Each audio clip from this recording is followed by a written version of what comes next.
Hi, my name is Michael Dell. I'm a Ganawagi Rono living with special needs. When I was interviewed, I had an idea for a show for people from Ganawagi living with disabilities. Today is the start of that show, Walk in My World.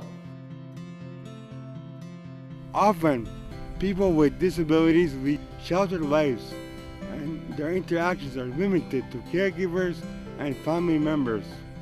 I hope this show will bring you awareness of these people, their families, their lives, and their dreams for the future. Welcome to Walk in My World.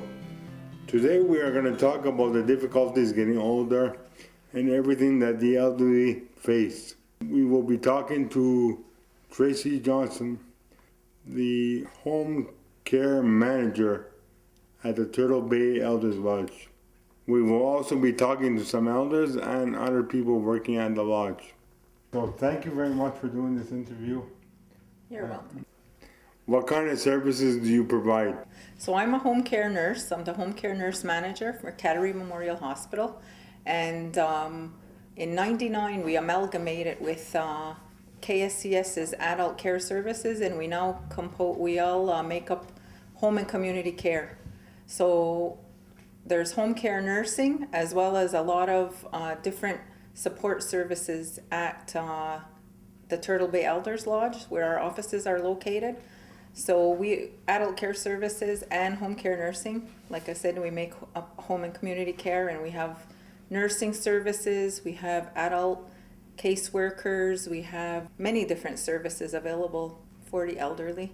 Our home health aides have a very important role. They're the people that are out in people's home, assisting our elderly population with their activities of daily living, helping them to get washed, assisting them with their medication. We have Meals on Wheels. We have a lot of programs, but the home health aides, we work very closely with nursing to provide services in the elders' homes.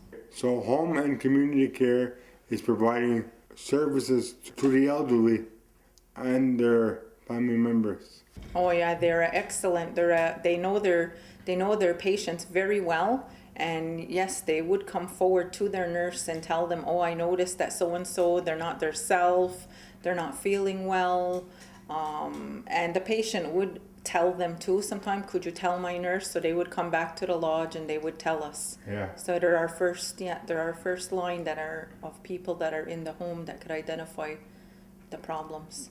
What would make somebody to think about using the Elders Lodge? The Elders Lodge in particular? Yeah.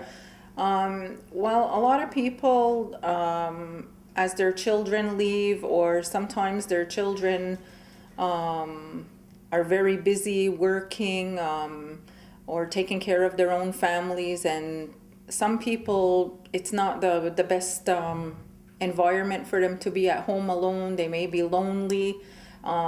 They may be preoccupied, worried about all the maintenance of their home, and it becomes overwhelming for them. So they start looking at places like the Elders Lodge to move to, and that way there's also a lot of people that they know there, and it's very good for them socially, because they're not isolated anymore.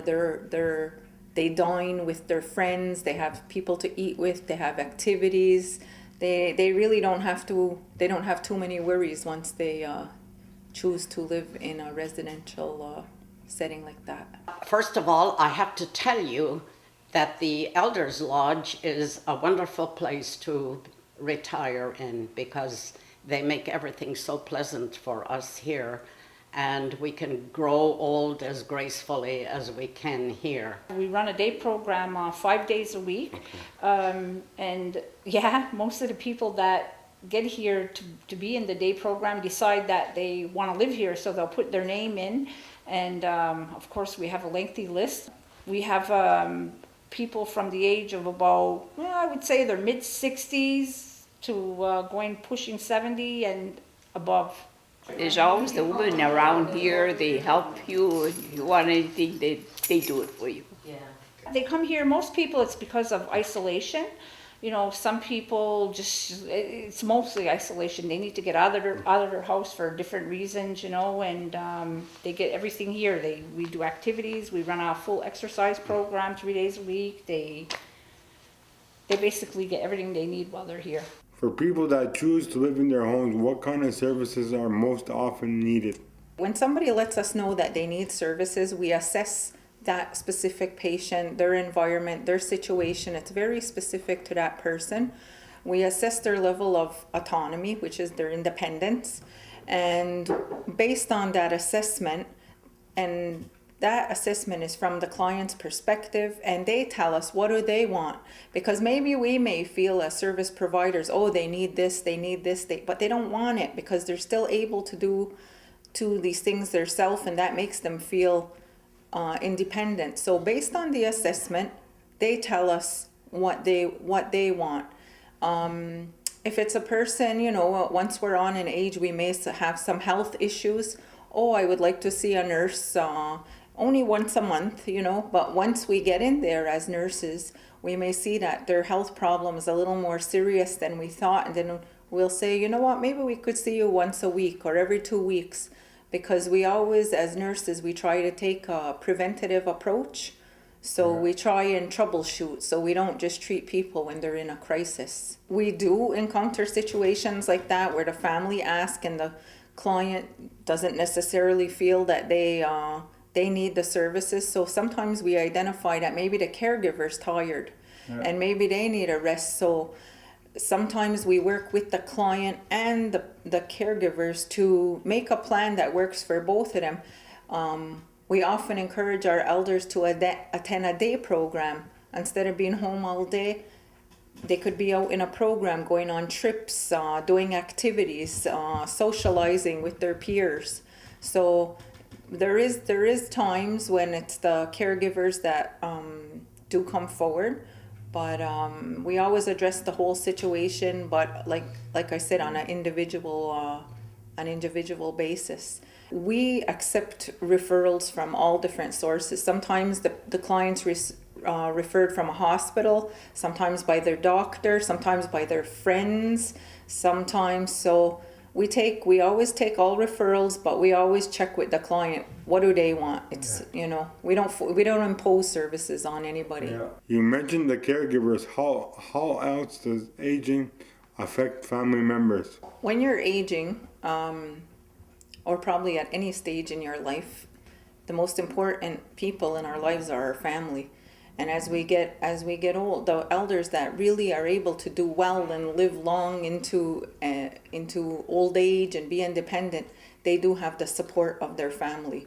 Many issues come up, you know, sometimes what the children, what the caregivers want for the elder and what the elder want, maybe two different things. So it takes a team approach to try and work out what's best for everyone.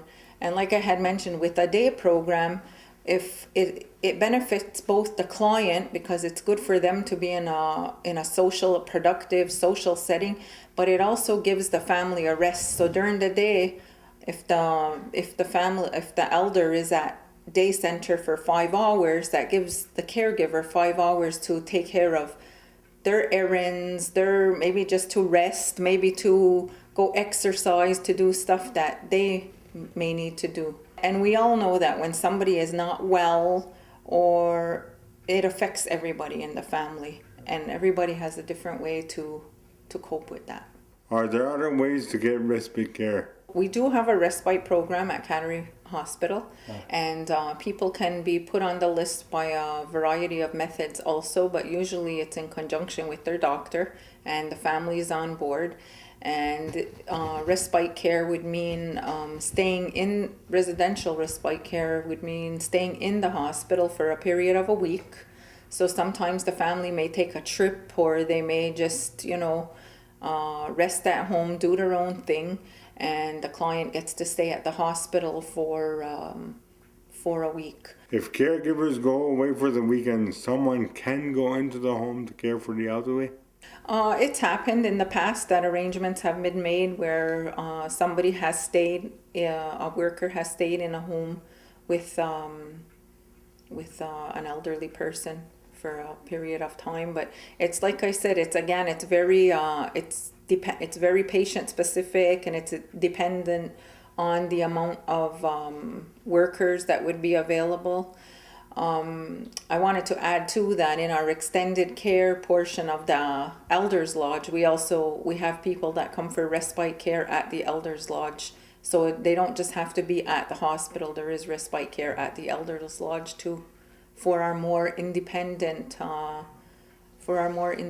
elders. If going to the Elders Lodge is an option, who actually makes the decision and what are the steps? There's different ways that a person may end up coming into respite at the Elders Lodge. The person may ask themselves. Sometimes the person has a link with elders caseworker, and they identify that they need a change. They need to be out of their home for a specific amount of time. There may be family problems. There may be a variety of circumstances. Perhaps they're coming to convalesce after some kind of a procedure or surgery, but they're still not sick enough to go to the hospital. So arrangements will be made with their caseworker for them to come into the Elders Lodge. And we do have an extended care committee at the Elders Lodge that evaluates every application to come into extended care.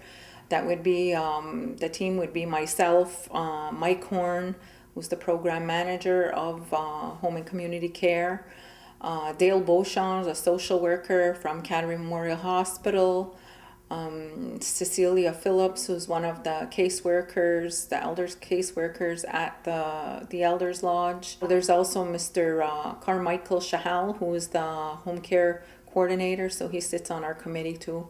So we review every case, and again, when they would come in for say extended care, that would be we work closely in conjunction with their doctor. We would need a referral from their doctor. But for respite, again, the approach is a little more free. It's a little more liberal.